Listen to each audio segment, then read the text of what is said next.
Well, good morning and good afternoon. Thank you for being here. Welcome to Living in Coherence, the practice of inner unity. This is our third session today, and it's all about holding space for integrating coherence in our inner lives and how we do this on an everyday basis. So, for those who don't know me, my name is Dorothy Wesley, and I'm an attorney, an author, an author coach, and a wisdom sharer. And I've been on the metaphysical, esoteric, spiritual path for many decades, and and that gives me a very broad perspective and a very large evolutionary resource that I consider myself and an evolutionary leader as we step into these changing times that we're going through right now. And I really support us all becoming our best selves, stepping onto our new timelines as we're birthing this new reality. So I'm looking forward to us sharing together here today. I'm going to talk some probably for about 10 minutes, and then I want to hear what you guys think about this. So I've also want to share that for the last 3 weeks, I've been on this adventure, this respiratory adventure. And so I might start coughing or something, in which case I'll turn off my mic and turn off my video, and you guys can talk or wait for me to come back, whatever you want to do. But I'm not sure how it's going to go because I haven't been talking for probably the last 3 weeks. And I don't know if you can still hear it, but thank you for understanding. I appreciate that. So to get started, what I'd like us to do is to come together to be present here as we consider and talk about the things that I've wanted to share today.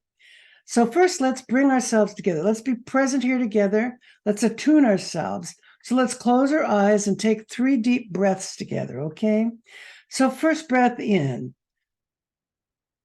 Bring ourselves present. Bring it into your heart and let it out through your nose or your mouth. And one another deep breath in into your heart. Follow the sound of my voice and then let it out through your nose or your mouth and release the breath.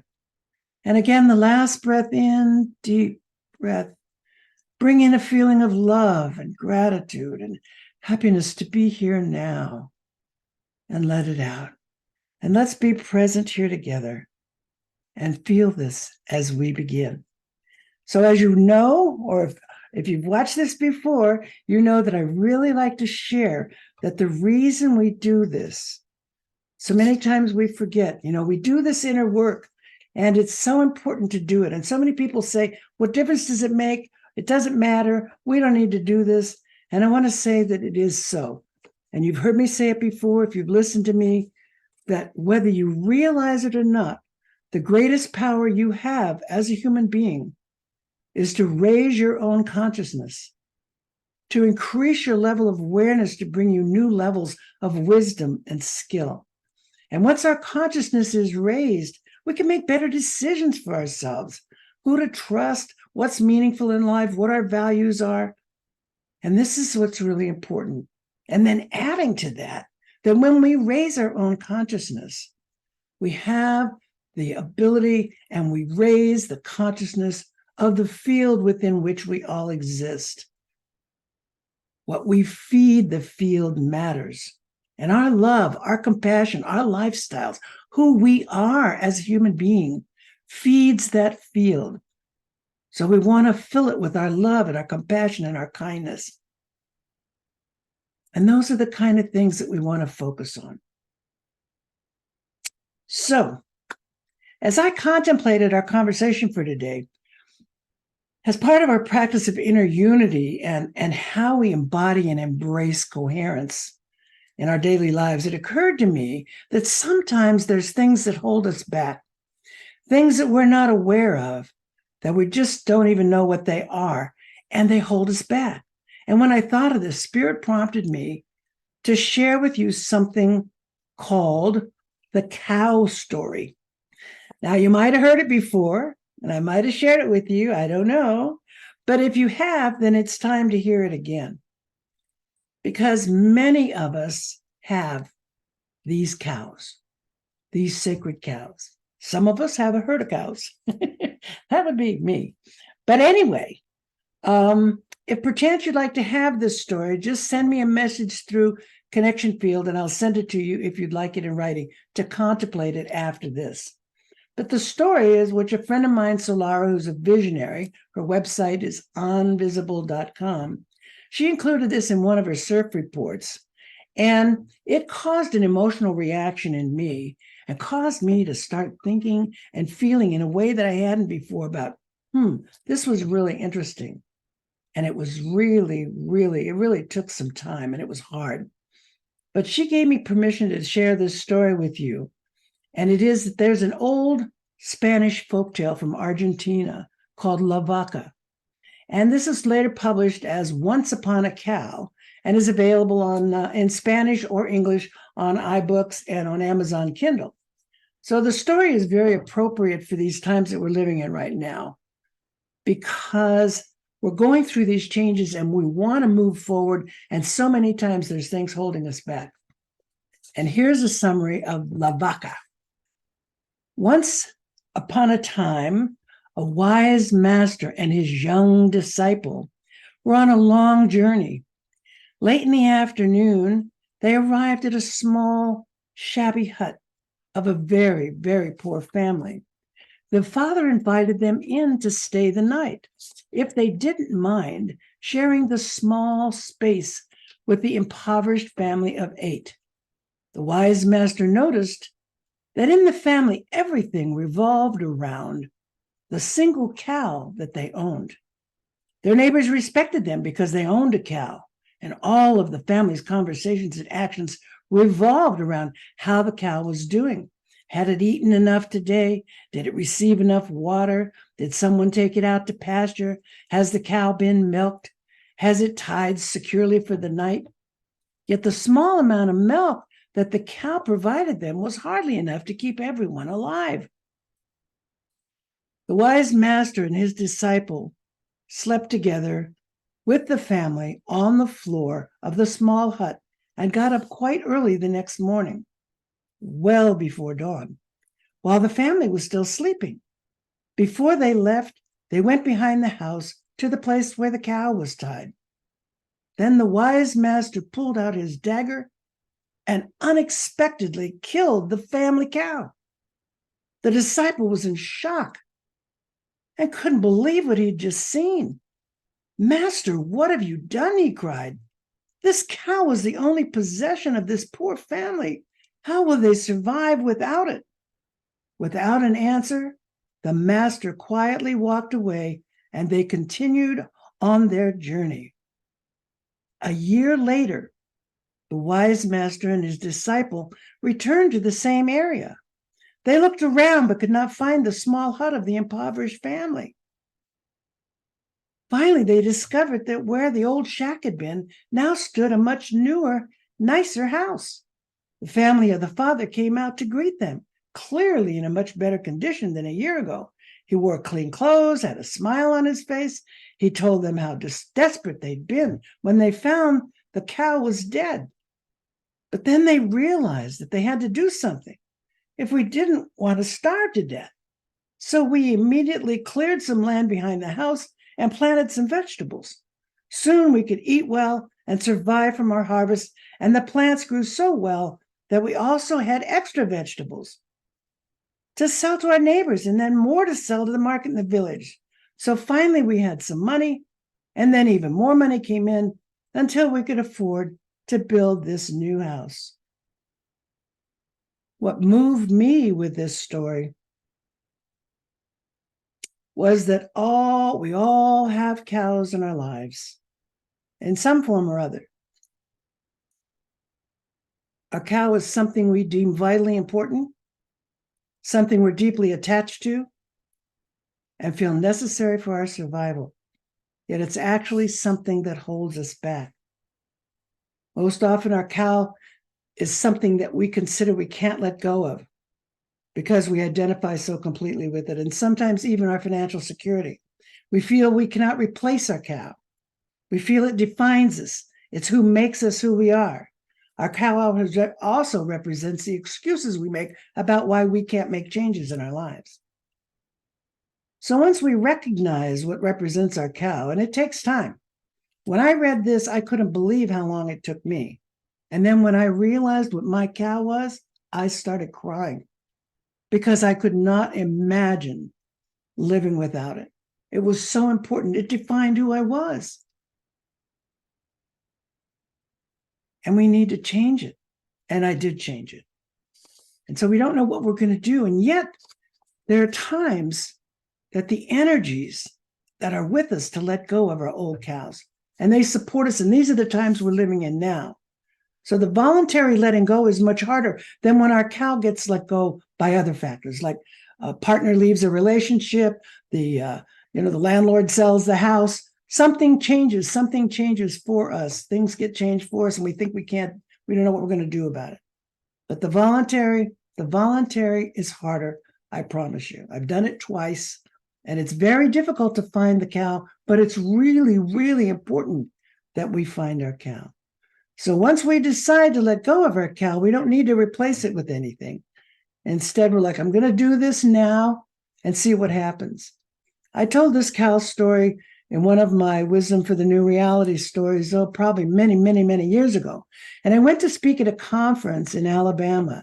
And this woman came up to me and she had a sign on her chest. And it was a cow and it had a line through it. And she had read the cow story several years before. And she'd been in a very abusive 40-year marriage. And she said, this is my cow. She thought she couldn't live without it. And she said that she made the decision and left the relationship. And she said it was the hardest thing she ever did. And I was amazed because I know the things that I've done that were hard, that losing our cows. So what gets freed up when we lose our cow is our creativity and our ability to do things different, our energies that we've been focused on the cow, focused on what that thing is in our life, gets freed up to do other things in our life and to support us on our journey as we become more coherent and work on coherence. So remember, looking for our cows. Some of us have herds.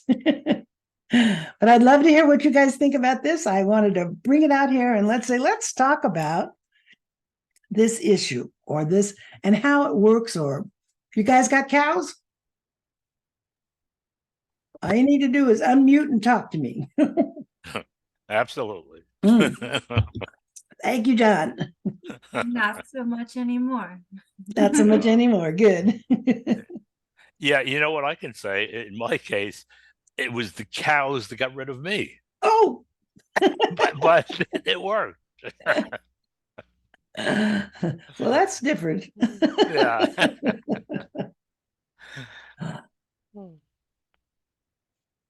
Yeah, this probably is was in situations where I should have gotten rid of the cow, didn't. And the cow turned around and said, "Come And the on, cow moved on. yeah, Huh? I'm moving on. You gotta get going." Yeah, this is good timing. I've just let go of a very big cow, and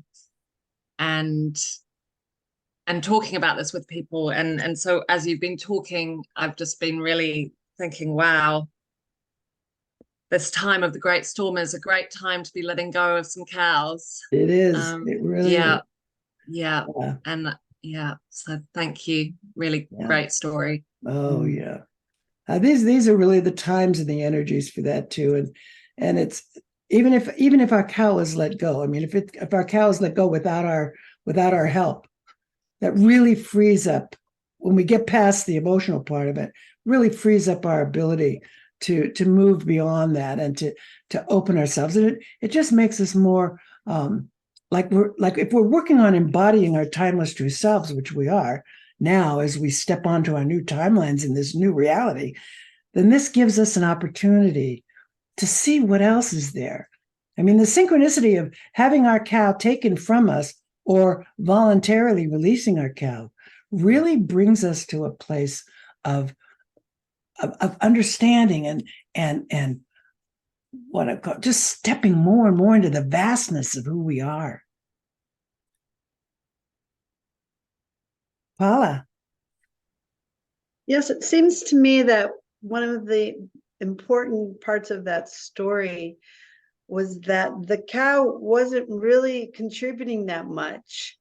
Like they weren't getting that much from it, yet they were putting all of their energy into it.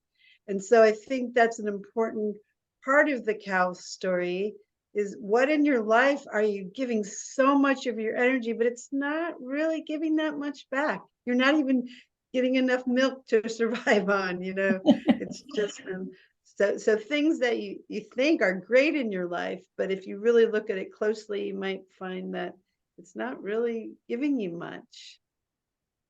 I have a hard time identifying exactly what the cows are, because the first thing I need to think about it is, what in my life am I giving a lot of value to? So first I look at that. Of course, I'm not going to let go of my daughter. So, No. to look really closely at the things in my life that I'm valuing, and determine how much of my energy am I giving to it and how much am I getting back. Well, that's a good perspective on how to find your cow. Yeah. That's a good perspective. Yeah, I like that.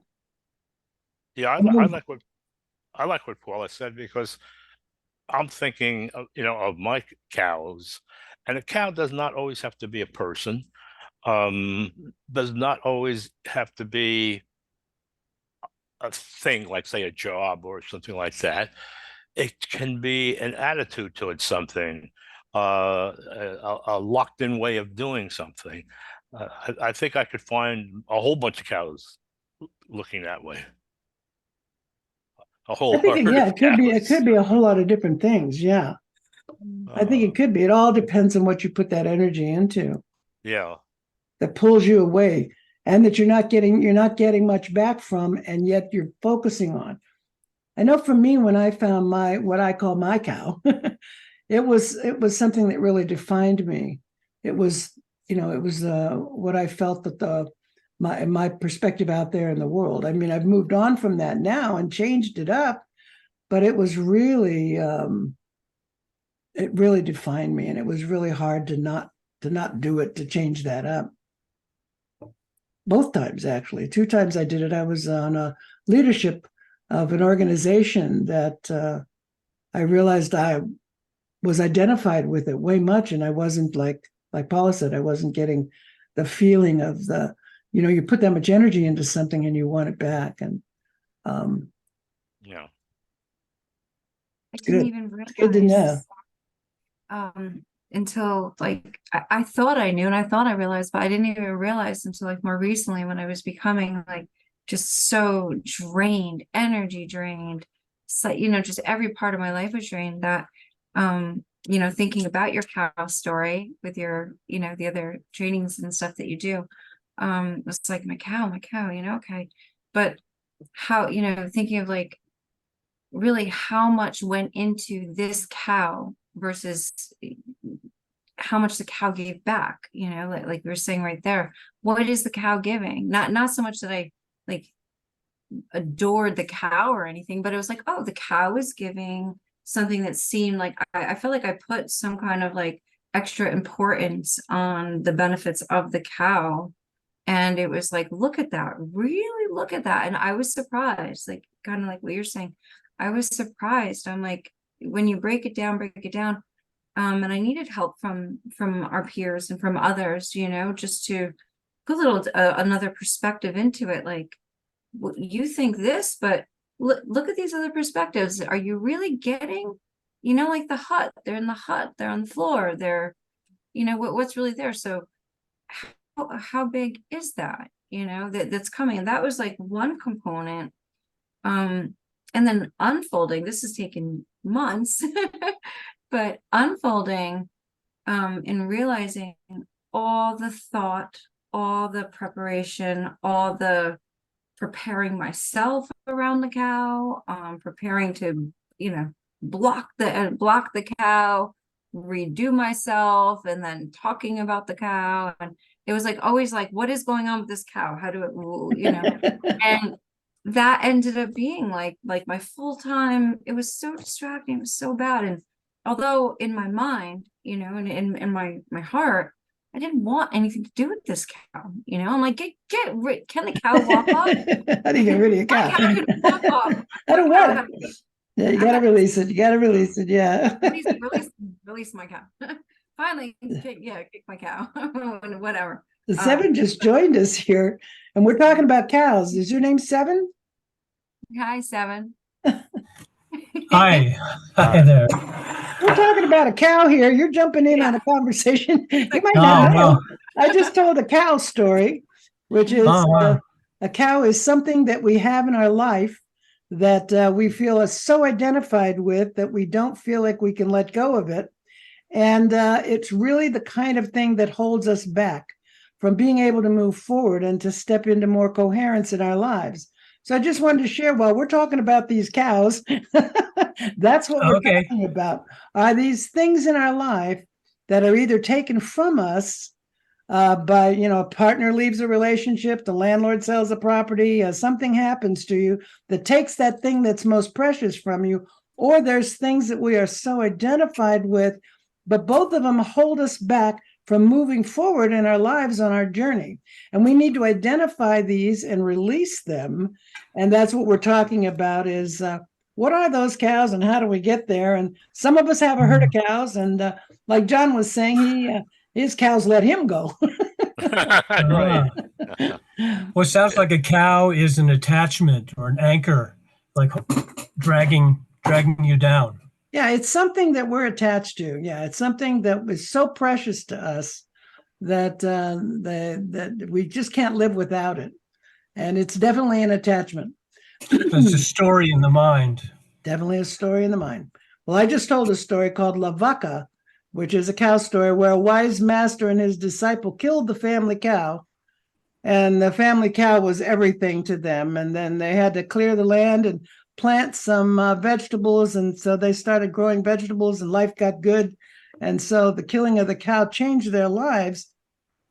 And so we're continuing on with that story in relationship to our own lives, because I had to do that too when I heard this story and I found something in my life that I was so identified with because my identity was attached to it.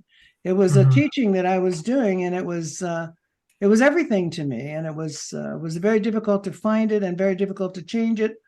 And I cried when I found out what it was. And I think we each have our own cows, whether we know it or not. And looking for them and finding them and supporting us really helps us move forward on a journey, even if they're taken from us. Like Stephanie was saying that she had a situation where her cow was taken, which is a good thing, I think, too. Although it's hard at the time, Oh, yeah. but I think it really supports us in getting more creative and becoming freer. Yeah. And seeing yourself in a new way. Exactly. Seeing your life in a new way. Yeah. Yeah. Becoming freer. Yeah. It frees up space. You talked about, or you mentioned the word like being preoccupied with the cow, the family's preoccupied and everything. Someone said to me, well, you're preoccupied with this cow. I think absolutely not. There's nothing I have no interest in that, I don't want anything to do with this cow.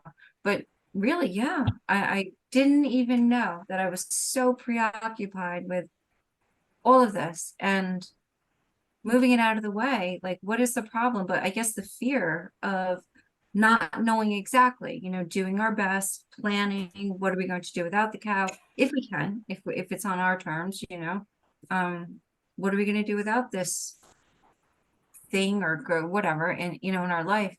I don't know, like we can put it together to the best of our ability. Yeah. And then, like you're saying, going into trust, heart coherence, and trust that, hey, we have the tools, we got it, we have to go, Yeah. we have to. I'm going to give this thing up, but I'm going to trust that whatever Yeah. comes will come. And you don't And need to try. replace it. You don't need to right away find something, to replace it. So it's about it's learning to go with the flow, and it moves us forward. And so we're in a time of forced change right now anyway, in this world that we're living in. Therefore, this gives us the feeling of freedom that gives us the ability to move on. I mean, like we have more cows. I'm sure we'll have more cows as we find them as we go along. But at the same time, it's about moving that energy so that we're not stuck. Because a lot of folks get stuck, and it's time to really, really move that energy. That's as we step, like I've said, how many times have I said this today already? We're stepping onto our new timelines. All of us are. All of us are. And we're stepping into a new reality. We're birthing this new reality. And this is the most wonderful, wonderful thing we can do when we look out there in the world and go, holy moly, look what's going on out there. But there's so much going on at a consciousness level that so many folks are not aware of. We're aware of it because we're here and we're part of it. And we join in that and we want to move it along. And part of moving it along is moving us along on our own personal soul journey. Because like I said in the beginning, what we feed the field matters. You know, I want to jump in on that new reality thing because I know I'm in the new reality. I've been in it quite a while, as you know, and Danny knows, and all you guys are in it. And it's so vast. And I'm going to give my mission statement to expound on it a little. My mission is to live out a possibility, bring magic, miracles, and a new consciousness to the planet. And as I'm in the new reality, it's so vast that there's so much to attain in it, so much to grow, you know. So as I grow, I look and say, there's so much more to grow. And I grow a little bit more. And I say, there's so much more to grow, you know. So I'm reaching out and I'm like, you know, like I'm a swimmer, I'm a whatever. The other thing I wanted to say is with the cows, sometimes the cows remain not because you need them so much, because I have a little bit of a tendency at times, and believe me, some people will not acknowledge this, that I'm a very nice guy. So I don't want, really, then there is, you know, Nobody can acknowledge that, 90% of the people that know me see me that. There have been a couple that don't, you know, especially in relationships, that sort of stuff. But you know, I tend to, because of that, I don't want to hurt the cow. So I've been in situations where I'm told, even my daughter, she knows my cows, and she can turn around and say, get rid of that cow. Don't be so whatever to that cow. And it's like hard for me to do, you know? So it's cows It is come hard. It is hard. I promise Yeah, you, it is yeah. hard. It is hard. Yeah, they If- come if in it's- all shapes, sizes, directions. It's not just a simplistic thing out there. It's not. By It's no not. way. Some are And very it's, and complex. it's you. It's That's right. it's you in one version of you that's in your mind. Yeah. Yeah. So to let go of it is kind of like, you know, stepping off a cliff. It's like the tarot card, the Fool, where you're stepping Yep. off the cliff. Yep. Yeah, Yeah. Absolutely. It's Absolutely. interesting you said that, because that I've been thinking that very thing in the new reality, that what I really need to do is step off the cliff. Yeah. And it's been coming up. I'm not sure if you're familiar with Solara, as opposed to a tarot card. She has something called on cards, you know, which are all about the new reality. And I even believe I've pulled one that tells me, step off the cliff. You know? I think It's not easy. It's not easy, but you'll find a No. whole new life, a whole new reality on the other side. Yeah. It's hard to get through. I agree, but I had a cow experience. Yeah. Oh, I'm sorry, I didn't mean to cut you No, off. go ahead. You go. I talked to Okay. So I had built this a venue. It was a store that I was then, that was my life doing it. And I knew it would be because I created one that I would like to do. But after like 10 years, I started thinking, gee, is this all there is? You know, maybe I'd like to do something else. But people kept telling me, oh, you got to do this forever because this is so great. And so I was like, oh, yeah, okay, well, it is great. I had a good time. And then I was feeling more and more stuck and caught in this thing. It was like, oh, gosh, I'd love to change somehow, but there's no way. And then COVID happened and forced the store to close. This is in New York. So it was like, oh, yeah, you're not essential, so you have to close. And of course, there was all the confusion at the beginning. But after a little while, I realized I'm free. I'm free, and I didn't know how things were going to pan out, of course, at the beginning. But I discovered a new place that was so much better for me, so much better for my soul, and I realized now is my chance to leave New York and move to Arizona. So So COVID set me free, and I don't know if I called it into everybody's life just for me. And if I did, I apologize, not. really. But hopefully, everybody got set free from something. I think everybody did get set free from something. I think so at some level. Good job. So that was my cow for Yeah, sure, because I yeah. was so identified with that Yeah. whole project. And it got taken from you by this plague here. By a gift from God, you know. Indeed. God said, "Okay, time for a Wow. change." Wow. Yeah. Yeah, I love that story, Seven. Thanks for sharing that. And John, when you were talking about just leaping off the cliff and that, or the fool card there, Seven, it just makes me think of how sometimes you just really have to let the whole herd go. And I'm relating that also, Darty, where I started with the thought is about moving to your new timeline. And so I'm thinking, I wonder if you could talk just a little bit about that, moving to a new timeline. And then how many cows can you take with you to the new timeline? I picture myself with all these like leashes, trying to bring all the cows with me. Yeah. Well, I think. Who are you asking? John, right? Oh, I think she's asking me. Are you asking me? Yeah. So it's one of the things I talk about a lot, Seven, is and Stephanie too, and Danny and John is Danny and John know I talk a lot about stepping onto a new timelines because we're in this time of change, this time of force change. And part of letting go of your cow is indeed helping you step onto your new timeline. And this new timeline, what the new timeline is the dying world that we're leaving and the new world that we're birthing right now. And that's leaving that old life behind, looking at things in a new way. So it doesn't mean necessarily moving or changing or any of those kind of things, but it does mean having a different perspective on where you are in your life and what you're doing. And as you look at this new timeline, it's all about supporting your birthing of the new reality. So when we step onto a new time, part of stepping onto a new timeline is coming into the understanding of the vastness that we are. And that I didn't even think about how vast we are when we think about the consciousness. And then I was doing Solara's meditation, one of her mantras where you put the sun in one hand and the moon in the other. And you just hold that experience. And all of a sudden I realized that's when I really came into the vastness that we are. And then pretty soon I was holding galaxies in my hand. And then I realized we go beyond the worlds, beyond the physical. And when we step into that kind of vastness, we realize that we're all kind of silent watchers holding and bringing this world into its new evolution.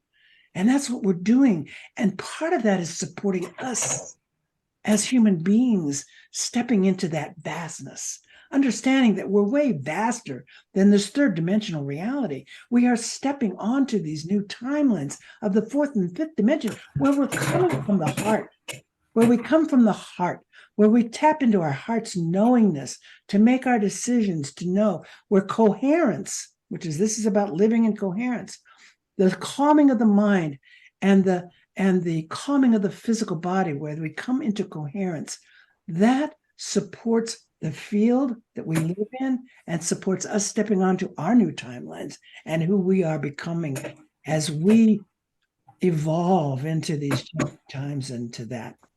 I think that covers what your new timeline is. And it's important that we think about that we've stepped onto new timelines. I think it's very important. Because then it's leaving that old life behind, leaving that old world behind and stepping and looking at what our new life is. And sometimes it's all about jumping off the cliff to do that too. Huh, John? Yeah, Solara talks about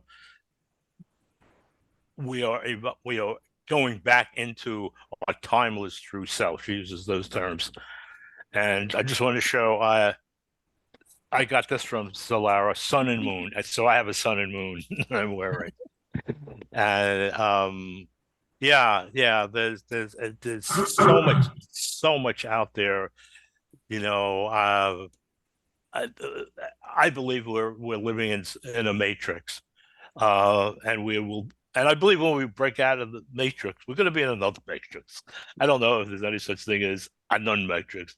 There may be one universal I am, and if you want to call it the out of the matrix. But and I use, you know what? I'm told not to use but, and a lot of times but fits more than anything else. No, but never works. But never But works. never. But never works. It invalidates the previous It sentence. works for me. Anyway, okay, I'm done And with it's that. hard not to use but. All right. But why not? Because it Yeah, I just wanted invalidates to- the prior statement, that's why. I Right. just wanted to throw in an idea that our cows prepare us for the no cow. It's like if it wasn't for the cow, we wouldn't be who we are when we step into it. So the cow is like a shepherd. It's- Yeah, Yeah, I you like know- that. That cow does it So well. there's When a- I talk about it, releases us and moves us on. Yeah. yeah. Yeah, That's good. I like that. I recently read a book, and it is a fantastic book. And well, I forget the name of the author. He has a whole bunch of little books called The Alchemist, and he started off being a shepherd. This in the story, not the writer necessarily, and he left his sheep and everything, going on the search to become an alchemist, and he headed toward the pyramid and all that stuff. So it was kind of a story about starting out, with the herd and then breaking loose from it. No. Sounds very much yeah, what we're talking about. and it's interesting. More and more when I look out at the world, and I'm not going to get into politics or whatever, but there's something wrong out there. No matter what side you're on, it's a mess It's out there. dying. It's dying. That's Yeah, what it it's is. dying. And the No one matter thing which side you're on, it's dying because there's no Right, and- sides. When we step out of duality and into right, oneness, there is no, and people are, there's just Yeah. a lack of understanding of that. right. And the one thing I always Okay. declare is, I am not a sheep. I am not a sheep. I am not a sheep. That When keeps I- me sane. As we had used like put all of your work into practice, and then it wasn't just one time, that like throughout all this time that we're working with you, Doherty, with your Tame the Monkey Mind, navigating the new reality. I've taken my books, I've said, oh, okay, let go, I'm good to go, I'm here in the new reality, and then everything's chaotic, my body, just everything I know. And then no, I give myself permission to be, my timeless true self, and I'm still walking. And with the energies, I believe that's what it is. I think with the energies, astrologies, whatever, everything that's been happening over the last, I don't know, 2 months, whatever this has been, right?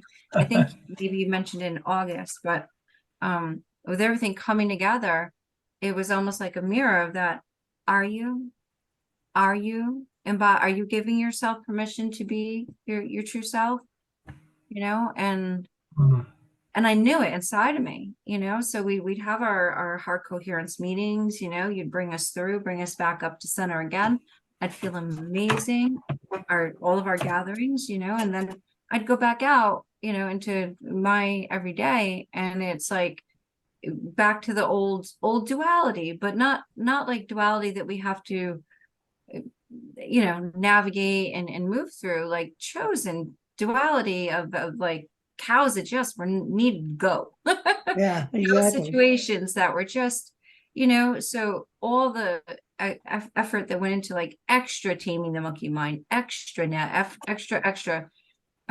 it was really for me, like, I think, or it's so far, who knows, but it's just pulling it all together. Like, you're using all of these tools that if this cow is not here, this situation is not here, look, you don't have to do that. Maybe you have to do it this much. And then all the energy and the feeling of heart coherence that you've brought us into, that we sit together safely together. We're here, we're heart coherent, it's nice. But we say goodbye, and then we go out there. And that, that sometimes it's good, sometimes it's like, what is this? So I had to take a real extra looks that, like, they didn't occur to me. And I know this. And like you said, yeah, you could have never have imagined, Yeah. Um, I want to but- share that a lot of times we get inspired and we bring ourselves into heart coherence. And then we go back out in the world like you're talking about, or we go back to our daily lives.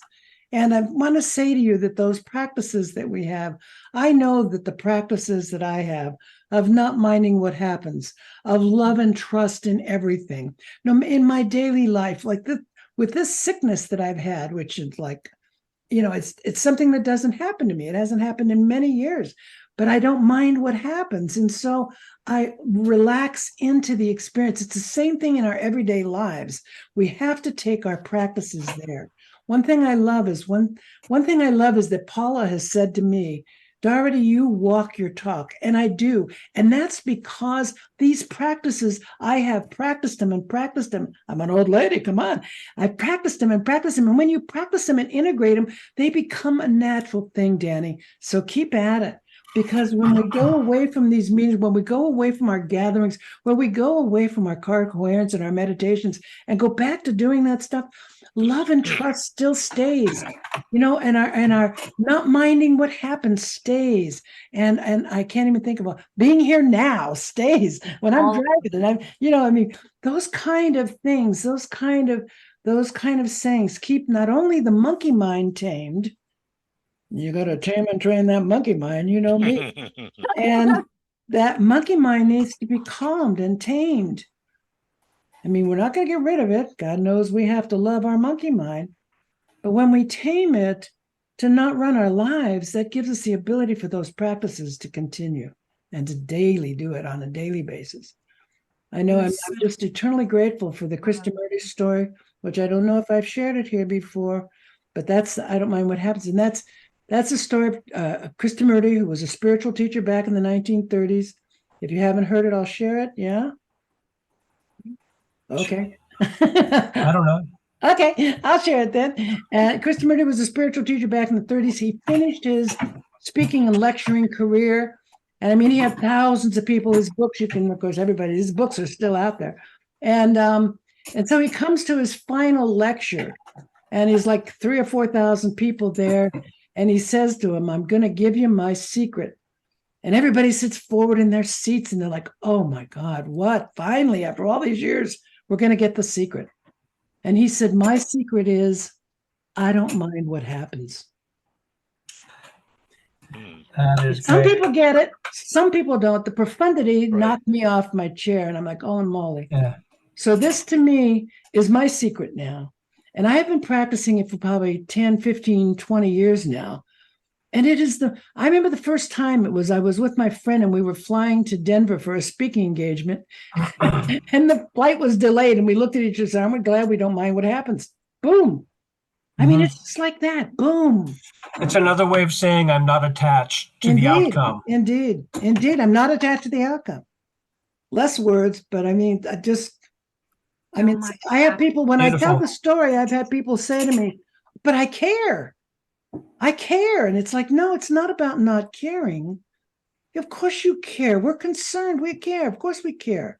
But if we don't mind what happens, it's like another thing I say all the time. It just is what it is, doing what it does.